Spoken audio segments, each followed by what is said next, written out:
Assalamualaikum warahmatullahi wabarakatuh. Salam sehat dan jangan lupa bahagia. Oke, teman-teman, pada video pertemuan ke-6 kali ini kita akan coba membahas tentang gimana sih cara untuk melakukan simulasi atau kita sebutkan sebagai praktik input dan sensor, di mana kita akan mencoba untuk melakukan menggunakan sensor yaitu push button, terus sensor suhu atau kita menggunakan DAHT22, ultrasonic dan PIR. Yaitu kita akan coba lakukannya menggunakan platform dari simulasi Walkwi untuk cara kerja dari sensor yang akan kita gunakan. Oke, pada pertemuan kita kali ini, sebelum saya akan bahas materi selanjutnya, pada pembahasan video kali ini saya akan membahas pertama yaitu tentang pengertian dari sensor itu sendiri. Terus kita akan bahas sedikit tentang cara kerja dari pause button, lalu kita akan sedikit lihat cara kerja dari switch atau saklar. Nah, dalam saklar itu ada aktif dan low. Lalu kita akan mencoba melakukan praktik Arduino dengan platform Walkwi. Yang pertama kita akan coba untuk melakukan praktik dengan menggunakan LED dan pause button. Lalu kita coba melakukan kombinasi yaitu menggunakan LED 3 buah, hijau, biru, dan merah dengan pause button. Lalu kita akan mencoba untuk praktik sensor DHT atau sensor suhu dengan Arduino menggunakan platform Walkwi. Lalu selanjutnya kita akan melihat praktik dari si ultrasonic itu sendiri atau sensor jarak, dan sampai kita akan mencoba melakukan praktik dengan menggunakan sensor deteksi atau gerakan yaitu menggunakan pasif infrared atau PIR. Oke, pada pembahasan kali ini yaitu tentang deskripsi dari sensor. Apa sih sensor?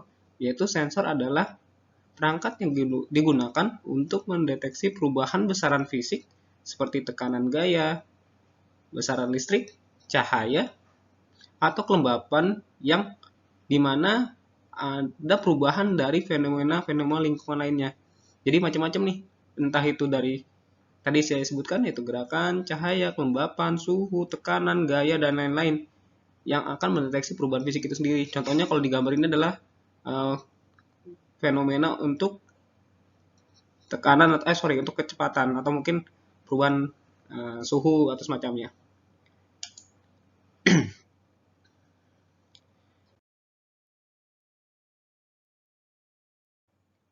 Lalu yang kita akan bahas yang pertama yaitu pause button, di mana pause button itu adalah merupakan tombol yang digunakan sebagai input, berarti ini alat inputan ya, pada rangkaian elektronika, dan pause button itu bersifat aktif saat ditekan, namun ada juga yang non aktif saat pause button dilepas. Jadi bisa kemungkinan pada saat kita coba tekan pause buttonnya itu bisa melakukan reaksi, misalkan lampunya menyala, atau sebaliknya pada saat dilepas itu dia mungkin bisa juga dalam keadaan lampunya mati. Sistem kerjanya hampir mirip seperti bel rumah gitu. Pada saat kita coba untuk menyalakan bel atau kita mau coba untuk bertamu ke rumah orang atau ke rumah kerabat, pada saat kita tekan tombol bel itu, terus kita lepas, dia masih kondisi responnya akan menyala untuk audionya. Nah, sama seperti pause button. Yang artinya pause button harus selalu mendapatkan tekanan untuk dapat bekerja. Jadi dia mendapatkan reaksi jika terjadi tekanan. Nah, ini kondisi saat pause button digunakan. Misalkan dalam keadaan stop, idle gitu ya, dia dalam keadaan posisi di atas. Lalu pada saat digunakan, dia akan coba saklarnya akan mengenai ini dan langsung terhubung. Nah, macam-macam dari pause button itu ada dua jenis. Yang pertama, pause button dari pull up dan pull down. Apa sih pull up? Yaitu di mana tombol itu ditempatkan antara input microcontroller dan ground. Sementara kalau yang pull down, sorry. Nah, ini langsung ke saklar. Dari saklar itu sendiri merupakan ada perbedaannya, yaitu atau kita sebut sebagai switch, di mana saklar itu ada yang bersifat aktif low dan aktif high. Maksudnya apa? Pada saat kondisi misalkan diberi tegangan, saklar itu akan memberikan respon, oh berarti dapat arus. Nah itu kemungkinan besar, contohnya LED yang pada objek yang akan kita coba monitor, yaitu dia akan menyala. Itu berarti saklar yang tipe active high. Ada juga yang saklar yang jenisnya yaitu active low, dimana pada saat diberikan rangkaian diautologikan low, maka rangkaiannya aktif. Misalkan saklarnya di dalam keadaan tidak di off kan gitu, dia akan nyala. Gitu sebaliknya sih, seperti ada kebalikan saja. Lalu kita akan coba untuk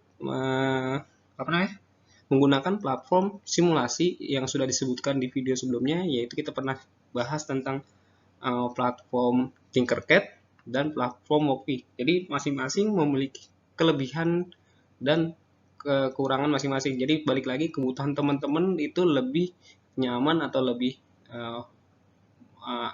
lebih mudah untuk menggunakan platform Walkly atau platform Tinkercad.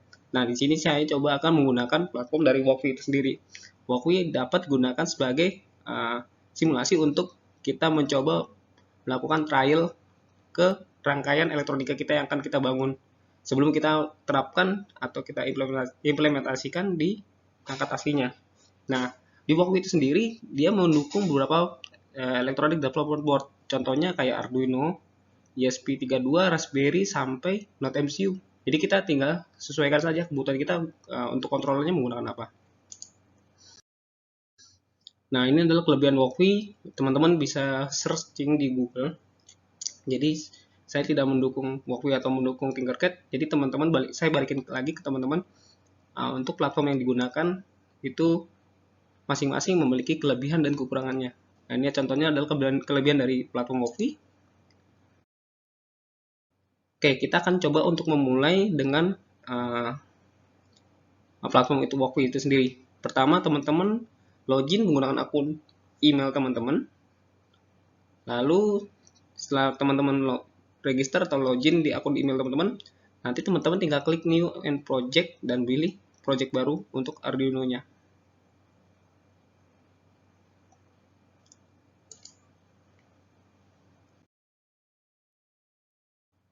Nah, untuk fitur-fiturnya, teman-teman bisa mengenal berbagai macam fitur yang ada di Walkly. Yang pertama yaitu Sketch, atau kita sebut sebagai tempat untuk membuat coding program yang akan kita bangun.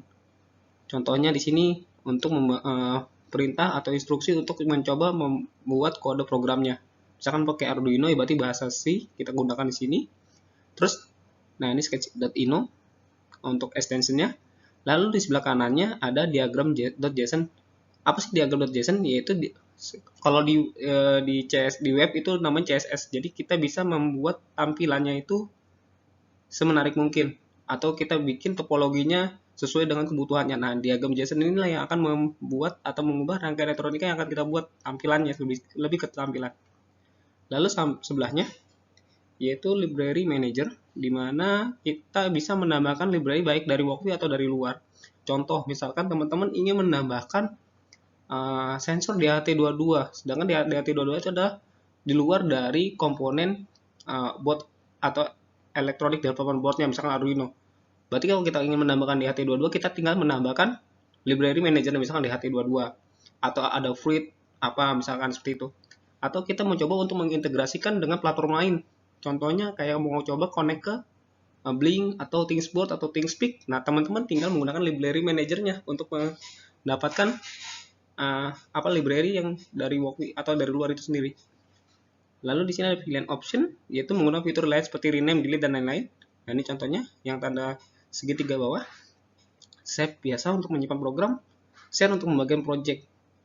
Nah, share ini bisa kita buat dua tipe. Tipe pertama untuk public, berarti nanti teman-teman akan mendapatkan link URL yang bersifat public, berarti bisa diakses atau bisa diakses oleh orang lain.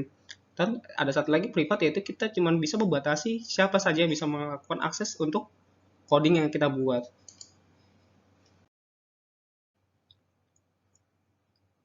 Nah, ini untuk saat kita menggunakan fitur Walkly pada saat kita sudah ingin menjalankan simulasinya.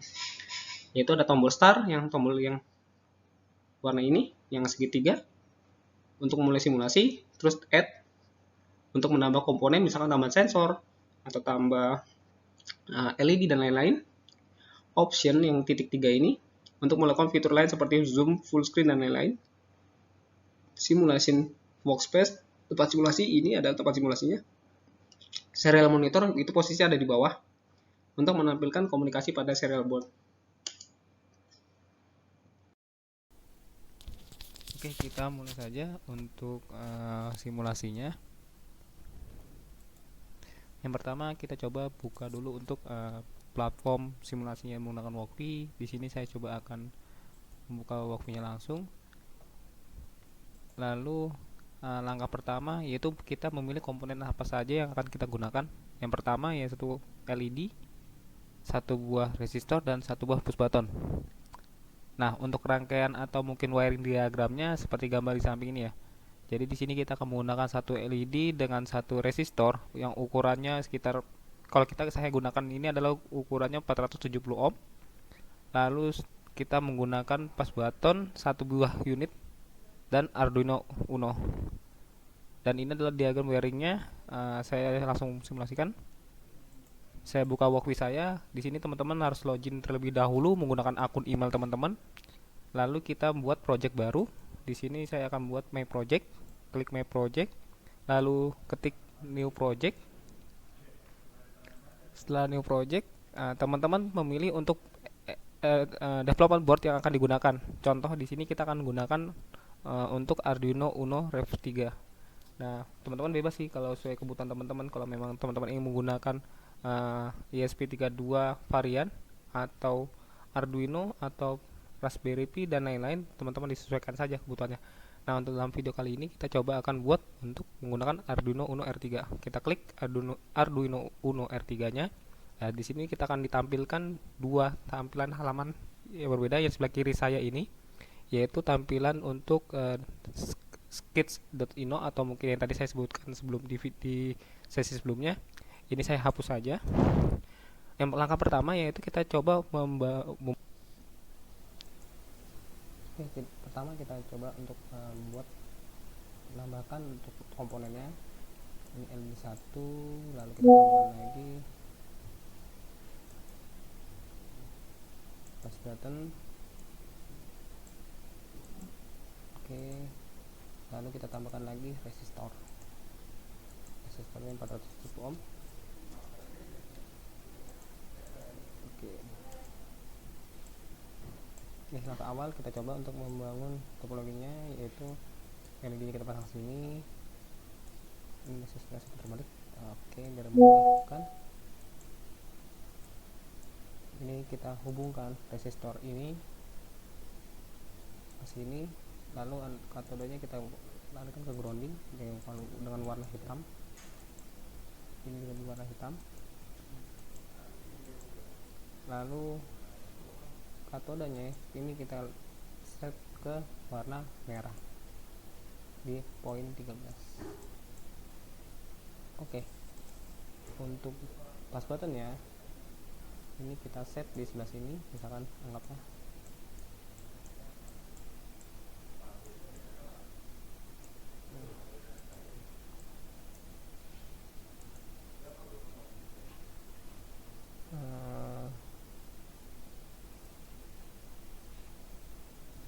yang pin ini kita tarik ke arah grounding. Ini kita samain aja dengan ini. Grounding geser ke sini aja. Warna hitam kita putar aja biar memudahkan. Warna hitam, ininya warna hitam.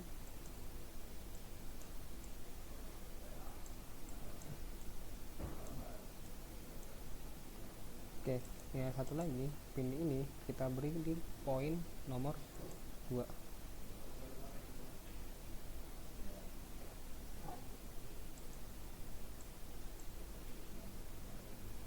Oke, lalu kita masukkan source code programnya. Di sini saya sudah ada source code programnya, jadi saya langsung copy paste aja. Oke, kita akan jelaskan di source code programnya. Yang pertama, kita akan mencoba untuk mendefinisikan beberapa variabel. Nah, variabel apa saja yang akan kita gunakan? Yang pertama yaitu di pin 2. Pin 2 ini digunakan untuk digital pin yang berada pada push button ya, pada saat kita coba untuk diberikan tekanan atau terkoneksi. Terus LED pin yang di port ke-13 atau kita sebut sebagai pin 13, dimana di sini adalah output untuk lampu LED-nya. Lalu kondisi pada saat button idle itu adalah false, itu berarti kondisi tidak ada arus yang diberikan. Baru kita mulai untuk mendeklarasinya. Dimulai dengan page setup, pin mode, LED pin. Karena kita sebut LED pin itu sebagai output. Nah, LED pin ini adalah sebagai outputnya. Lalu kita coba deklarasi lagi pin mode, button pin. Oke, yang button pin adalah pas buttonnya. Ini sebagai inputnya. Dan kita akan mencoba untuk melakukan perulangan atau looping. Button state digital, kita akan coba untuk memulainya. Digital read berarti dia akan mencoba untuk membaca pada saat kondisi button ditekan. Jika kondisi, nah itu kita beri kondisionalnya, jika kondisi button itu diberi tekanan, di sini kita anggap sebagai high, maka digital write berarti maka LED pin akan dapat arus dan menghasilkan lampu LED-nya menyala. Tapi jika tidak, maka digital write, maka eksekusi akan menampilkan LED pin akan mati atau redup, maka LED tidak menyala. Oke, kita coba langsung mensimulasikannya. Oke, kita mulai ditekan tombol pas buttonnya. Nah, LED menyala dan kondisi dia langsung idle. Lalu coba kita klik sekali lagi, LED kembali mati. Nah, ini contoh untuk simulasi menggunakan push button. Oke, coba kita akan mencoba untuk praktik selanjutnya, yaitu teman-teman bisa untuk menggunakan simulasi sendiri, yaitu kita coba untuk menggunakan push button dan 3 buah LED. Kalau tadi 1 buah LED untuk kondisi pada saat push button dinyalakan LED-nya menyala, pada saat push button ditekan kembali LED mati. Nah, untuk praktik mandiri teman-teman bisa menggunakan 3 buah LED, 3 buah resistor, dan 1 push button. Dimana ketentuannya pada saat LED hijau terhubung dengan pin 13 yang ini, maka LED itu akan menyala, dan LED warna biru dengan LED warna merah tidak menyala. Nah, pada saat ditekan kembali, LED hijau menyala, LED biru menyala, LED merah tidak menyala, begitu seterusnya. Dan kita coba tekan kembali, maka ketiga buah LED ini akan menyala. Dan 4 kali teman-teman coba melakukan atau menekan tombol push button, keempat kalinya LED ini akan mati, seperti itu. Nah, ini adalah wiring diagram, ini adalah source code program yang akan kita gunakan. Di sini saya coba sudah melakukan simulasi, sudah melakukan beberapa project sebelumnya. Oke, saya coba menggunakan ini. Nah, dimana rangkaian ini sudah kita coba bangun sesuai dengan instruksi tadi. Ada 3 buah LED warna merah, biru, dan hijau. Sama kondisinya, hanya perbedaannya di sini kita bikin suatu kondisi, beberapa kondisi ya. Kondisi pertama yaitu pada saat lampu LED warna merah yang menyala atau LED hijau, bebas ya. Ini saya codingnya LED hijau duluan. Lalu kondisi kedua, LED hijau menyala, LED biru menyala. Kondisi ketiga di sini LED merah menyala. Dan kondisi keempat status 0. Status 0 ini apa? Yang mengartikan bahwa LED hijau, biru, dan merah redup atau mati. Jadi kita akan coba simulasikannya. Nah, kita tekan 1 kali. Oke, berarti LED warna merah yang menyala. Kita tekan sekali lagi, LED biru yang menyala. Kita tekan sekali lagi, LED merah yang menyala. Dan keempat kalinya kita klik, maka kembali lagi ke kondisi awal, LED merah, LED hijau, dan LED biru yang kondisi mati, dan seterusnya gitu ya.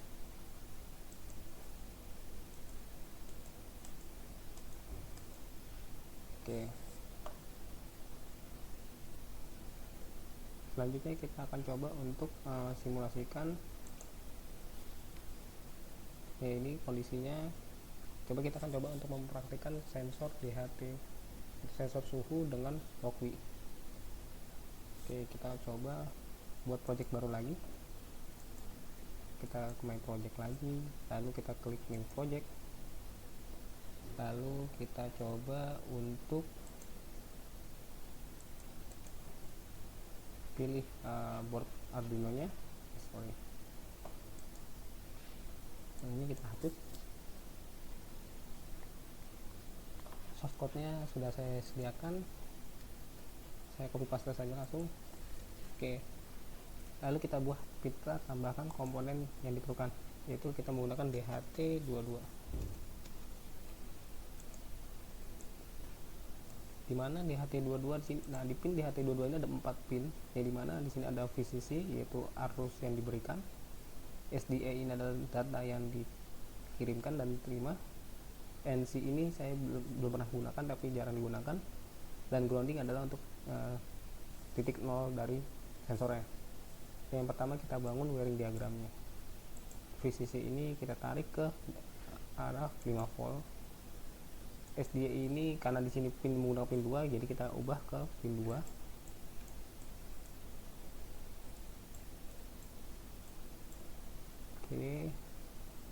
Ini saya kasih warna kuning biar membedakan.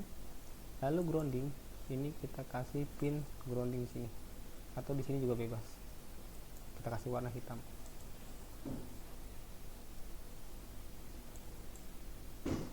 Oke, kita langsung simulasikan.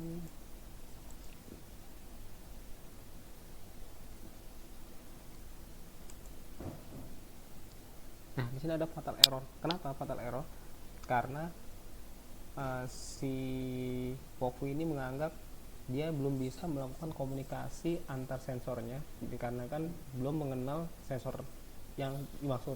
Nah, caranya apa? Cara untuk menanggulanginya yaitu kita tinggal menambahkan library manajernya pada Walkwi.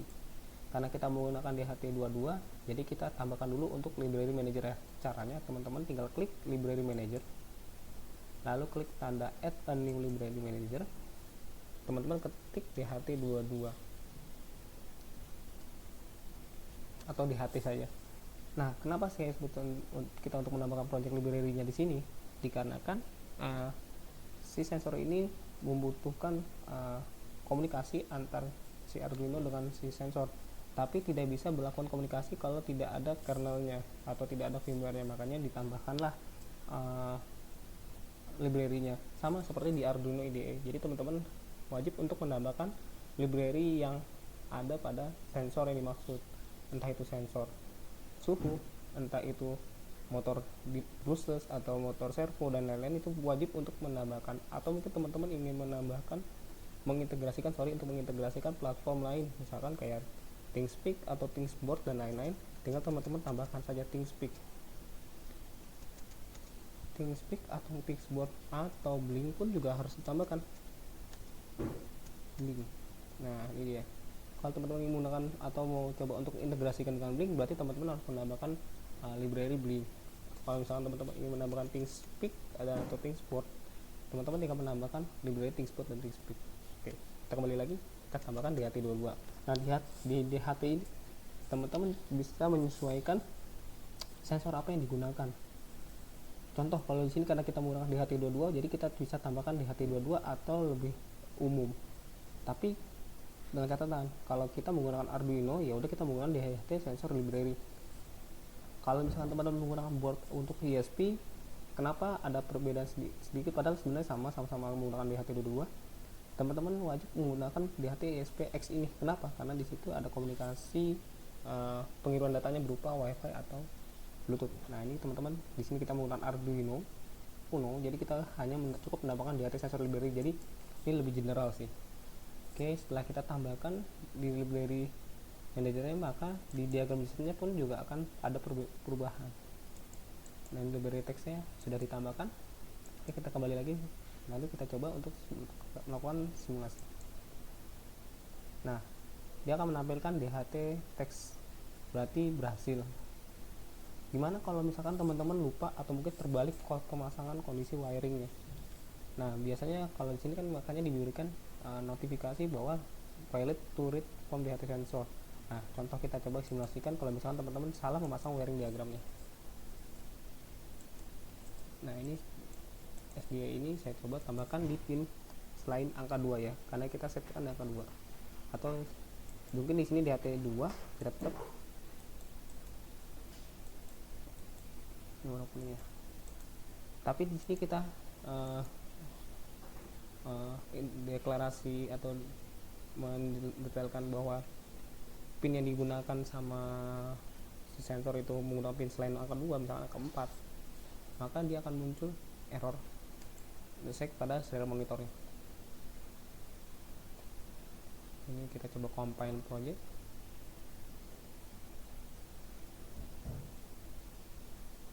Oke, DHT test berhasil, tetap berhasil, tapi dia akan mencoba untuk memberikan informasi bahwa DHT gagal untuk mengirimkan informasi datanya. Kenapa? Karena di sini tidak sesuai dengan deklarasi atau mungkin menjelaskan bahwa pin yang digunakan bukan pin 4, melainkan pin 2. Makanya biasanya itu akan ada muncul error atau muncul apapun biasanya. Nah, dan di Wakwi pun akan memberitahu informasi debugnya, misalkan errornya ada di mana. Misalkan errornya ada di library kah, atau errornya ada di posisi penempatan port yang salah lah, atau apa, itu akan diberikan informasi. Kita ubah lagi ke pin 2. Oke, ini kita simulasikan. Dan ini karena berbentuk simulasi platform, jadi teman-teman bisa mengubah suhu yang digunakan sesuai dengan prakteknya. Misalkan di sini saya ubah temperaturnya di 80 derajat Celcius dengan kelembapannya 100%. Maka dia akan mengirimkan data berupa informasi yang sesuai dengan data yang kita coba inputkan. Contohnya seperti itu. Oke, untuk praktik DHT 22 ini sudah berjalan menggunakan Arduino Uno. Kalau ada pertanyaan atau mungkin ada yang ingin ditanyakan, kita bisa kolom komentar. Kita balik lagi ke materi. Selanjutnya teman-teman bisa mensimulasikan dengan praktik sensor lainnya. Contoh di sini saya coba menggunakan sensor ultrasonik untuk mengukur jarak, atau mungkin sensor peer pasif infrared untuk mendeteksi adanya pergerakan makhluk hidup, entah itu manusia atau hewan. Oke, teman-teman bisa lihat di sini. Oke, mungkin demikian dari video saya singkat kali ini. Semoga bermanfaat. Terima kasih atas waktu dan kehadirannya.